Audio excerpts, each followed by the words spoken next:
me just get your reaction? Cavite Representative Kiko Barzaga is eyeing to file impeachment complaint against the President.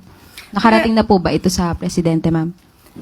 Makarating o hindi makarating, ito naman po ay trabaho po yan at saklaw po yan ng House of Representatives.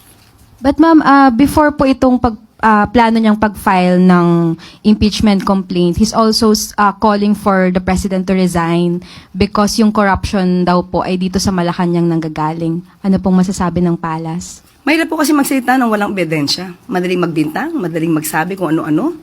Kung walang ebidensya, hindi dapat paniwalaan. Yusek, how does the palace or how does the president view these moves by Congressman Barzaga? He said he will file an impeachment. He called for people power to oust the president. He called for the president's resignation.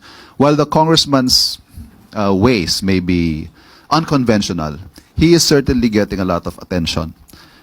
Is Malacanang paying attention?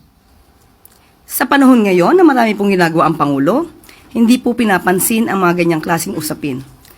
Busy ang Pangulo sa pagtulong sa mga kababayan natin, maraming trabaho para maiangat pa ang Pilipinas, hindi para ibaba ang dignidad ng ating bansa. But again, is the president paying attention to Congressman Barzaga?